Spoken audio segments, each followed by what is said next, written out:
स्मरण भी है गीता का, कोई सम्मान है गीता का? नहीं हो पाएगा, क्योंकि वहां वो क्या बोलते हैं? निराशी निर्ममो भव युद्धस्व विगत ज्वर। निर्मम हो जाओ, यहां कुछ अपना नहीं है। तुम किस मोह में फंसे हुए हो? निराशी हो जाओ। तुम भविष्य को लेके क्या आशाएं बना करके बैठे हुए हो?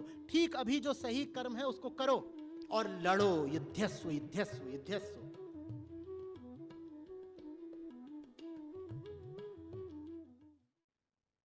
एक सवाल अच्छे से पूछ लीजिएगा अपने आप से, जिन लोगों को खुश रखने में अपनी जिंदगी खराब किए दे रहे हो, वो लोग किसी काम के भी हैं आपके?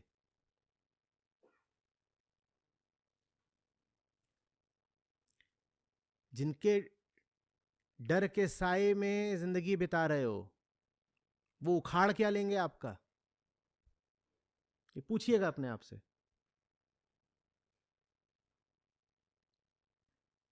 या जिनको पैसा वगैरह दिखा करके बहुत प्रभावित इंप्रेस करते हो, वो तुमसे प्रभावित हो भी गए तो तुम्हें मिल क्या जाएगा? मिलता है कुछ? या जिनका पैसा रुतबा देख करके आप प्रभावित हो जाते हो, उनसे प्रभावित होकर आपको क्या मिल जाता है? ये सब किसी काम का है क्या? बस छाया रहता है लेकिन मन पर।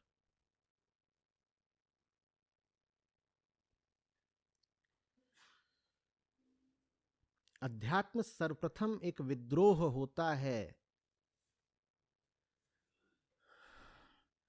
अतीत के और आंतरिक ढर्रों के विरुद्ध। जो अतीत में चला आया है नहीं चलेगा अब, और जो भीतर भीतर लगातार चलता रहता है नहीं चलेगा अब। जो विद्रोही नहीं है वो आध्यात्मिक नहीं हो सकता।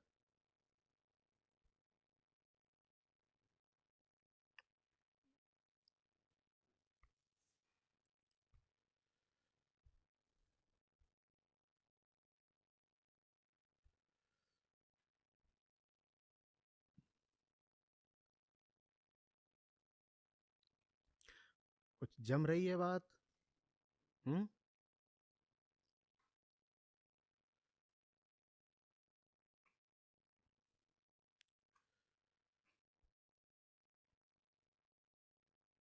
लेना एक न देना दो, दुनिया सर पे चढ़ी आती है।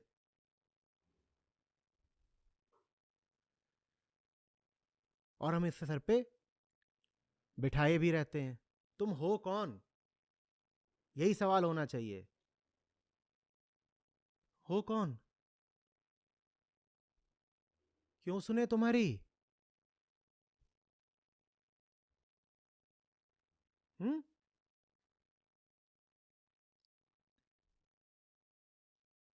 कौन हो तुम? हाँ सुनेंगे, ऐसा नहीं कि हमारे पास कान नहीं होंगे। हमारे पास कान उनके लिए होंगे जिनके पास प्रेम है। तुम्हारे पास प्रेम है तो मेरे पास कान है।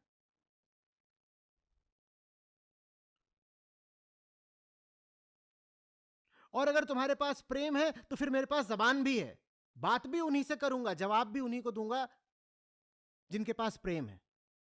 सुनेंगे भी उनकी जो प्रेम करते हैं, बोलेंगे भी बस उन्हीं से जो प्रेम करते हैं। जो यूं ही चले आए हैं, लेना एक न देना दो, यूं ही घुसे चले आ रहे हो। कोई डर दिखा रहा है, कोई धौंस बता रहा है, कोई पैसा चमका रहा है। जो भी लेके आए हो अपने घर रखो, हमसे तुम्हारा ताल्लुक क्या?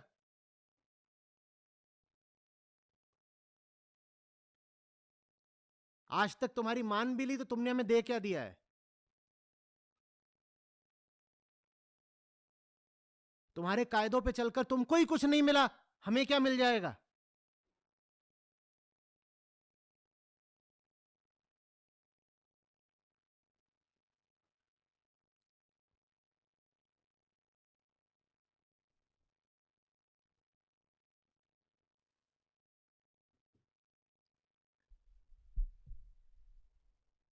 Healthy contempt.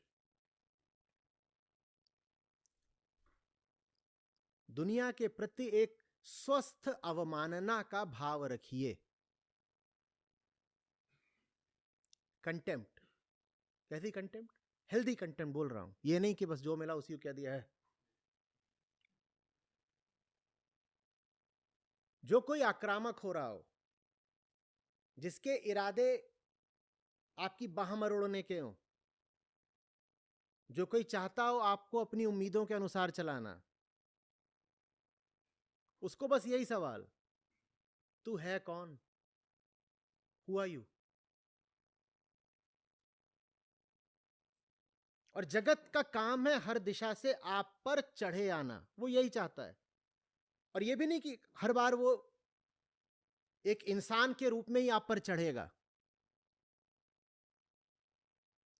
आप गुड़गांव जाइए, आप बंबई जाइए, वहां एक बड़ी इमारत है 50 मंजिली 70 मंजिली, आप उसके नीचे खड़े हो, आपको दिख नहीं रहा वो इमारत आप पे चढ़ी आ रही है। भीतर ये सतर्कता रहे, जैसे ही दिखे कुछ चढ़ा आ रहा है तुरंत क्या बोलना है कौन? वही रास्ता है। वे माने हु आर यू, तू है कौन?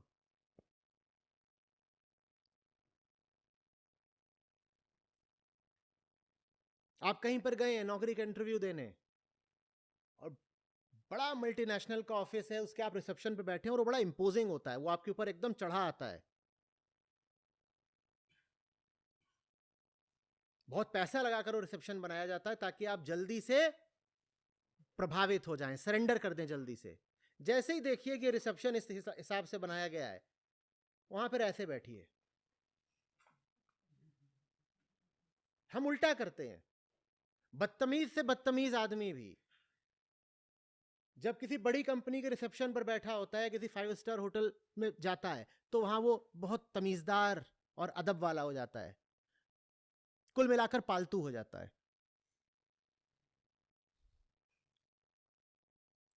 हम्म।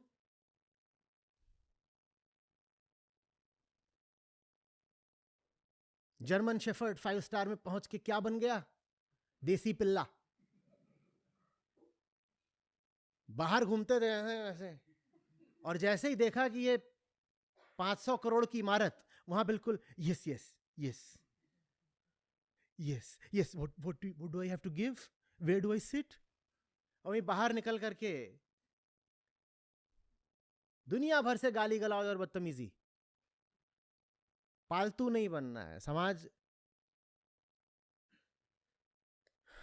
कि बाहुबल के सामने झुक नहीं जाना है।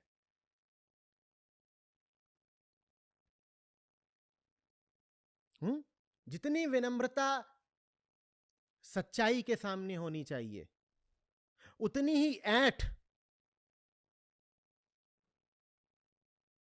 माया के सामने होनी चाहिए। सच के सामने सर उठे नहीं और माया के सामने सर झुके नहीं। बदतमीजी सीखिए, खासतौर पे जो संस्कारी लोग हैं उन्हें बदतमीजी आनी चाहिए। जिन्हें ऊंचा बोलना नहीं आता क्योंकि बहुत संस्कारवान बनाया गया है, खासतौर पे मुस्कुरा रही हैं लड़कियों को, मैं उनसे कह रहा हूं ऊंचा बोलना सीखो, कुछ गालियां देना भी सीखो। कहीं आचार्य जी आप तो गालियों के खिलाफ थे। निर्भर करता है ना, वेदांत क्या बोलता है, फॉर होम। जो बहुत ज्यादा बोलते हैं उनसे बोलता हूं चुप, गाली दिया जा रहा है चुप कर। और जो संस्कारों की बेड़ियों के चलते मुंह ही नहीं खोल पाते, आवाज नहीं ऊंची कर पाते, उनसे मैं कहूंगा आवाज भी ऊंची करो और गाली देना भी सीखो।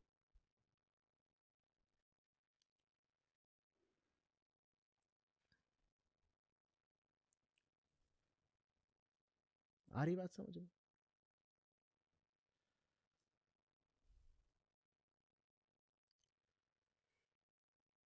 प्रेम में मौन हो जाना एक बात होती है और डर की चुप्पी बिल्कुल दूसरी बात।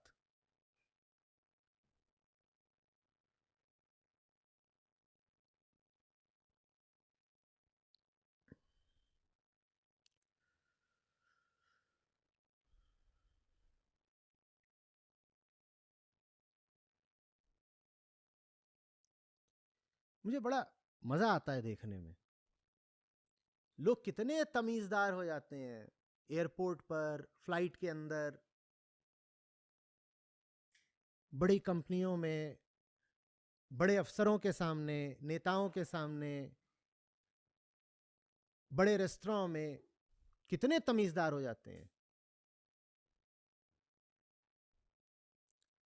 जहां बदतमीजी करनी चाहिए वहां तुम तमीजदार हो जाते हो, और जहां विनम्रता आनी चाहिए, जहां मृदु भाषण आना चाहिए, वहां तुम तेवर दिखाते हो। कोई सब्जी वाली बैठी होगी बूढ़ी, उससे लगे हुए हैं बहस करने में कि 5 रुपया बच जाए, और उसको उल्टा पुल्टा भी बोल रहे हैं।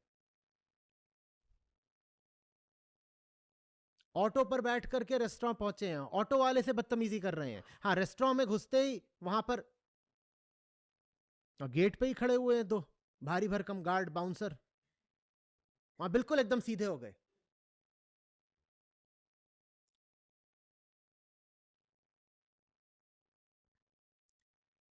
कमजोर के साथ नरम रहो और अत्याचारी के साथ एकदम गरम।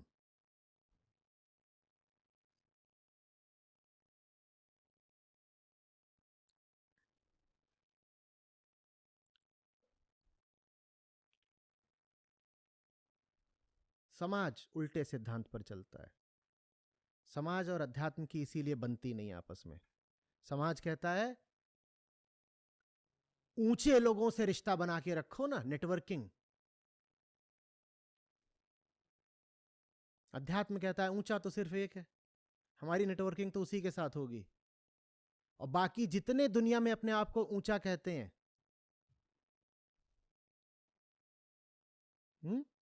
मेरी जूती पे बोलना सीखो। एक है जो पूज्य है, एक है जिसको दिल दे दिया है, सिर्फ एक है जिसको सम्मान, बाकी सब बोले नहीं जा रहा, संस्कारी लोग हैं। कहे पर आचार्य जी हम तो श्लोक सुनने आए थे, ये आप किस किस्म की बातें कर रहे हैं, जूती पे वगैरह, संस्कृत कब शुरू होगी?